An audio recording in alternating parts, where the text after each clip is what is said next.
আসাদুজ্জামান খান কামাল স্বরাষ্ট্রমন্ত্রীর দায়িত্ব পাওয়ার পর থেকেই ঘুষ হিসেবে বস্তা বস্তা টাকা নিতেন।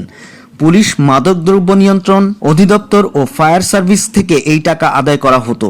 নিয়োগের জন্য জনপ্রতি 18 থেকে 12 লাখ টাকা নিত কামাল হারুন সিন্ডিকেট। এসব অভিযোগ অনুসন্ধানের জন্য দুর্নীতি দমন কমিশনের উপপরিচালক মোহাম্মদ জাহাঙ্গীর আলমের নেতৃত্বে কমিশনে একটি অনুসন্ধান টিম গঠন করা হয়েছে।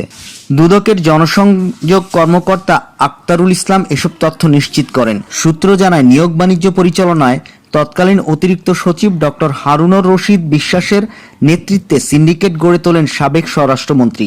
এই সিন্ডিকেটের অন্য সদস্য ছিলেন যুগ্ম সচিব ধনঞ্জয় কুমার দাস, মন্ত্রীর সহকারী একান্ত সচিব এপিএস মনির হোসেন, জনসংযোগ কর্মকর্তা শরীফ মাহমুদ অপু, প্রশাসনিক কর্মকর্তা মোল্লা ইব্রাহিম হোসেন।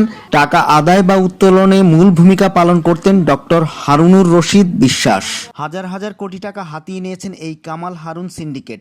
এক পর্যায়ে হারুনুর রশিদ অবসরে গেলেও এই মন্ত্রণালয়ের সব ঘুষ দুর্নীতি নিয়ন্ত্রণ করতেন তিনি। ঝুঁকি এড়াতে টাকাগুলো পাঠানো হয়েছে দেশের বাইরে। অভিযোগ রয়েছে, জেলায় পুলিশ সুপার নিয়োগে সর্বনিম্ন 80 লাখ থেকে 2 কোটি টাকা পর্যন্ত নিত এই চক্র।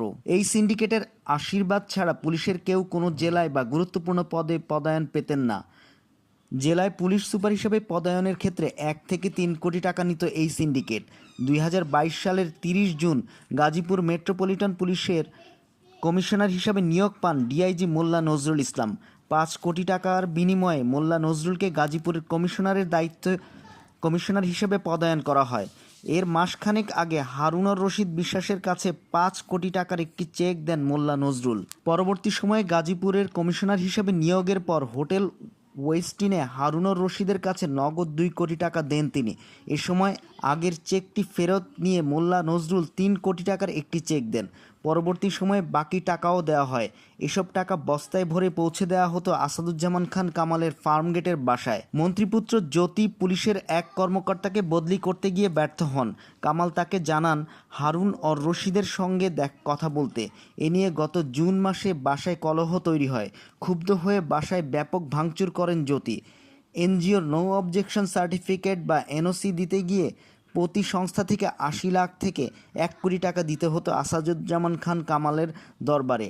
এর মধ্যে 2018 সালে রাজধানীর উত্তরা এলাকার একটি উন্নয়ন সংস্থার এনওসি নিতে গেলে বিপত্তি শুরু হয় স্বরাষ্ট্র মন্ত্রণালয়ে।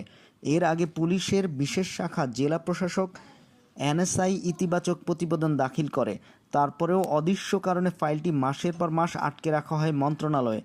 বাধ্য হয়ে 2018 সালের ডিসেম্বর নির্বাচনের আগে মন্ত্রীকে 85 লাখ টাকা দেওয়া হয়। ফার্মগেট এলাকায় কামালের বাসার সামনে টাকার ব্যাগটি দেওয়া হয় তার পরিবারের এক সদস্যের কাছে। ফায়ার সার্ভিস এবং সিভিল ডিফেন্সে কোনো সার্কুলার হলেই মন্ত্রীর দপ্তর থেকে একটি তালিকা পাঠানো হতো। সে মোতাবেক তাদের নিয়োগ দিতে ফায়ার সার্ভিসকে বাধ্য করতেন সাবেক এই মন্ত্রী। 2023 সালে 2 অক্টোবর 535 জনকে নিয়োগ দেয় ফায়ার সার্ভিস ও সিভিল ডিফেন্স অধিদপ্তর। এর মধ্যে ছিলেন 436 জন পুরুষ ফায়ার ফাইটার, 15 জন নারী ফায়ার ফাইটার ও 84 জন গাড়ি চালক। নিয়োগ কার্যক্রমের শুরুতেই মন্ত্রীর দপ্তর থেকে 250 জনের একটি তালিকা পাঠানো হয় ফায়ার সার্ভিস ও সিভিল ডিফেন্স অধিদপ্তরের মহাপরিচালকের কাছে।